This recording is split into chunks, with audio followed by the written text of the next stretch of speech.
I love savory and I love sweet. And sometimes when you put the two of those things together, you get something absolutely magical, as is the case with what we're making today, rosemary shortbread cookies.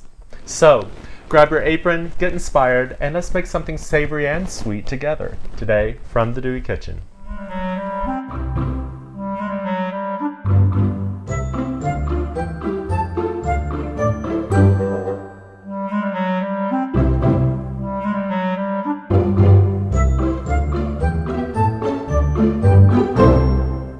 Fair warning, these little cookies become very addictive. They're simple to make and they're just delicious. It's actually a great base recipe for you to customize with any kind of savory ingredients you might enjoy.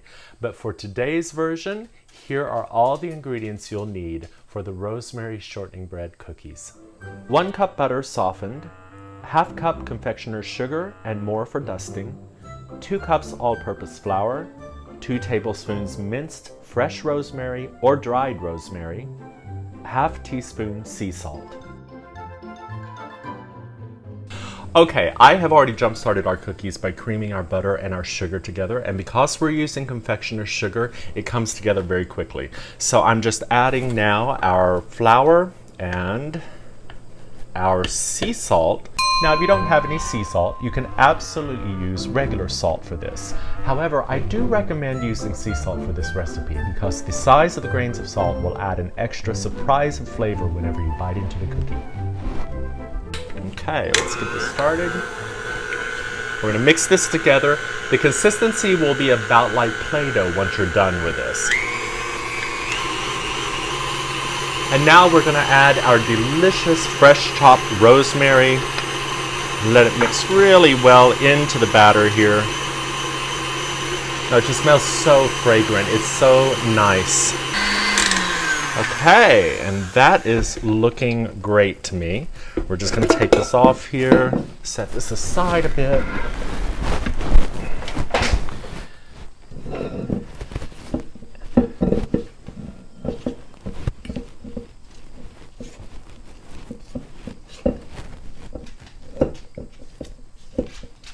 Work down our dough a little bit just so it's ready to go. Now we're going to roll this out into a nice long log, and so we're going to powder with some confectioner's sugar here so that we're ready to turn this out of the bowl.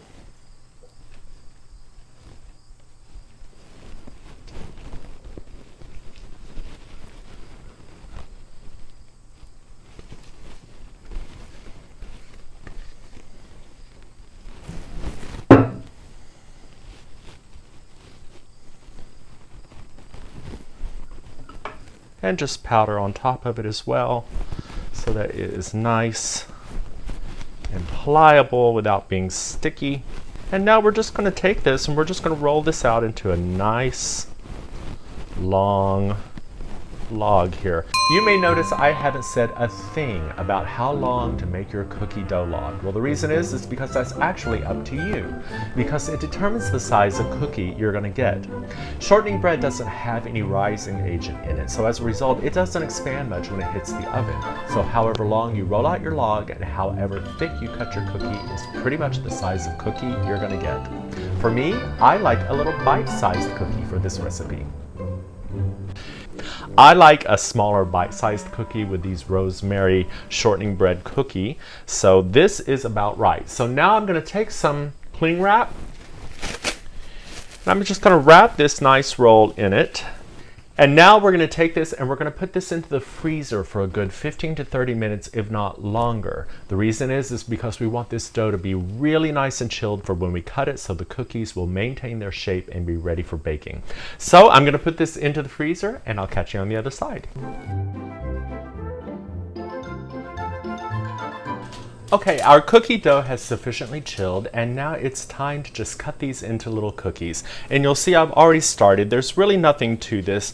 I just usually cut these about 1/4 inch thick, making nice little round cookies.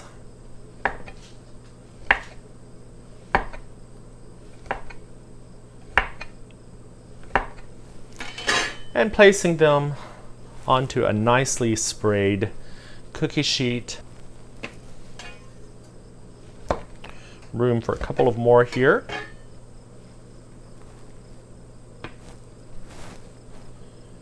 And that is it. So easy.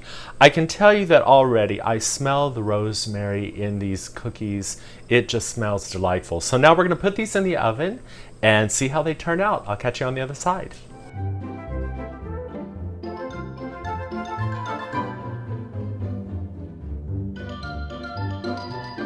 Okay, these are out of the oven and I've let them cool for a little bit. And these are just delightful little bite-sized cookies. So let's try one here.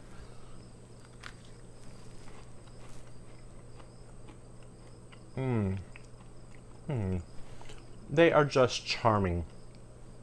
They are very crispy. You get a little bit of salt. You immediately taste the rosemary, but that's combined with such a lovely sweetness. They are just charming.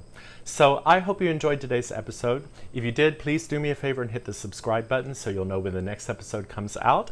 And we'll see you next time on From the Dewey Kitchen. If you tried this recipe, great job, and we want to know how it turned out. So send a photo of your results to ITriedIt@FromTheDeweyKitchen.com, and maybe you'll be featured on the next episode.